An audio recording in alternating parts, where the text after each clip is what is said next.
నివాసములు ఎంత రమ్యములు, దేవుని యొక్క గుడారములు ఎంత శ్రేష్టమైనవి, దేవుని యొక్క గుడారములో సంతోషమున్నది, దేవుని యొక్క గుడారములో ఎంతో ఆనందం ఉన్నది, దేవుని యొక్క గుడారములో దేవుని మందిరములో మనకు స్వస్థత కలుగుతున్నది, దేవుని మందిరంలో మనకు ఆరోగ్యం కలుగుతున్నది, ఆయన మందిరంలో శ్రేష్టమైన ఆశీర్వాదాలు ఉన్నాయి, ఆయన మందిరంలో రోగులకు గొప్ప స్వస్థత ఉన్నది, ఆయన మందిరంలో పాపులకు క్షమాపణ కలుగుతున్నది, ఆయన మందిరంలో గొప్ప రక్షణ మారు మనసు కలుగుతున్నది. అటువంటి దేవాది దేవుని సన్నిధానంలో మనం ఎంతగానో నివసించవలసిన వారమైన అంటున్నాడు కదా, చిరకాలం యెహోవా మందిరంలో నేను నివాసం చేసేదను, ఎందుకంటే కృపాక్షేమంలో నా వెంట వచ్చును. దేవుని యొక్క మందిరంలో మనం నివసించినప్పుడు, దేవుని యొక్క మందిరంలో మనం జీవిస్తున్నప్పుడు ఆయన మనకు కృపనిచ్చేవాడు, ఆయన మనకు క్షేమాన్ని ఇచ్చేవాడు, ఆయన మనకు ఆనందాన్ని ఇచ్చేవాడు, ఆయన మనకు సమస్తమైన సమృద్ధినిచ్చే దేవుడు. ఆయన మందిరంలో సమృద్ధి ఉన్నది, ఆయన మందిరంలో సంతృప్తి ఉన్నది, ఆయన మందిరంలో గొప్ప ఆశీర్వాదం ఉన్నది, ఆయన మందిరంలోనే మనం అందరం కూడా పచ్చని ఒలివ చెట్ల వల్ల ఎదగగలం. కాబట్టి దేవుని యొక్క మందిరంలో ఉన్నాయి కదా ఘనతా ప్రభావంలో, ఆయన మందిరంలో ఉన్నాయి, దేవుని మందిరంలో ఉన్నాయి కదా, దేవుని మందిరంలో సంతోష సమాధానములు ఉన్నాయి. ప్రభా, నీ మందిరానికి వచ్చిన నన్ను, నీ మందిరంలో నివసిస్తున్న నన్ను, నీ మందిరంలో ఆరాధిస్తున్న నన్ను తండ్రి అయ్యా నిండారులుగా దీవించమని వేడుకుంటున్నా, ఆత్మీయ స్థితిలో ఎదిగపరిచేయమని ప్రార్థన చేస్తున్నాం. హల్లెలూయా హల్లెలూయా. దేవాది దేవుని మన హృదయపూర్వకంగా ఆరాధన చేద్దాం. పూర్ణ ఆత్మతో, పూర్ణ శక్తితో, పూర్ణ బలంతో దేవుని ఆరాధించవలసిన వారమైన దేవాది దేవుడు ఆత్మస్వరూపిగా మన మధ్య నివాసం చేసినాడు. ఆయన ఆత్మకార్యం మధ్య చేయాలని ఆశపడుతున్నాడు.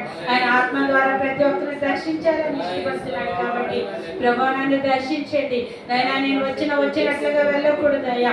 అయ్యా నాయన, నీ సంపూర్ణ ఆనందం నైనా, నీ సన్నిధానంలో ఉన్న సంపూర్ణ సంతోషం నైనా నేను పొందుకొని వెళ్ళాలి. నీ సన్నిధానంలో ఉన్న సమృద్ధిని పొందుకొని నేను వెళ్ళాలి. నీ సన్నిధానంలో ఉన్న ఆనందాన్ని, సంతృప్తిని పొందుకొని నేను వెళ్ళాలి. దేవా, ఈ బలహీనతో వచ్చిన ఈ బలహీనత నుంచి నన్ను విడిపించండి దేవా. స్తోత్రం స్తోత్రం స్తోత్రం. దేవుడు మనకు సహాయం చేయవాడైనాడు. దేవుడు ప్రతి ఒక్కరిని దర్శించవాడైనాడు. దేవుడి సన్నిధానంలో ఆయన ప్రసన్నతను మనం చూడగలగాలి. ఆయన ప్రసన్నతను పొందుకొని తిరిగి వెళ్ళాలి. ఆయన ప్రత్యక్షతను పొందుకొని మనం తిరిగి వెళ్ళాలి. ఆయన సన్నిధానంలో ఉన్న ఆయన ముఖ దర్శనం చేసుకుంటూ మనం తిరిగి వెళ్ళాలి. దేవా, స్తోత్రం స్తోత్రం స్తోత్రం స్తోత్రం.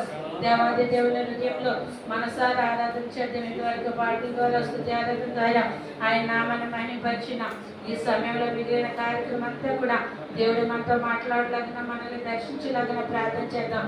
దేవుని వాక్యం కొరకు మనల్ని మనం సిద్ధం చేసుకునేనా, దేవుని వాక్యం కొరకు మనల్ని మనం సిద్ధపరచుకునేనా, మన హృదయాలను సిద్ధపరచుకునేనా. ఇప్పుడు ఇంతవరకు మనం దేవునితో మాట్లాడినా, దేవునికి కృతజ్ఞతాస్తుతులు చెల్లించినా, ఇప్పుడు దేవుడు మనతో మాట్లాడాలని ఇష్టపడుతున్నాడు. దేవుడు ఈ దినాన నీతో నాతో ఏం మాట్లాడాలని ఆయన ఆశపడుతున్నాడు. దేవుడు ఈ దినాన నీతో నాతో ఏం మాట్లాడాలని, ఏ విధంగా బలపరచాలని ఇష్టపడుతున్నాడు. ప్రభా, నీ చల్లని స్వరం నాకు వినిపింపచేయండి అయ్యా, నీ మెల్లని స్వరం నాకు వినిపింపచేయండి అయ్యా. నాయన, నీ స్వరంతో నైనా నన్ను బలపరచండి దేవా, నన్ను బలపరచండి దేవాని దేవుని సన్నిధానంలో మనం స్తుతులు చేస్తున్నాం కదా. ఇప్పుడు దేవుడు మనతో మాట్లాడలాగిన మిగిలిన కార్యక్రమం అంతా కూడా దేవుడు పరిశుద్ధాత్మ స్వాధీనంలో నడిపించలాగిన మన మధ్య ప్రార్థన ప్రార్థన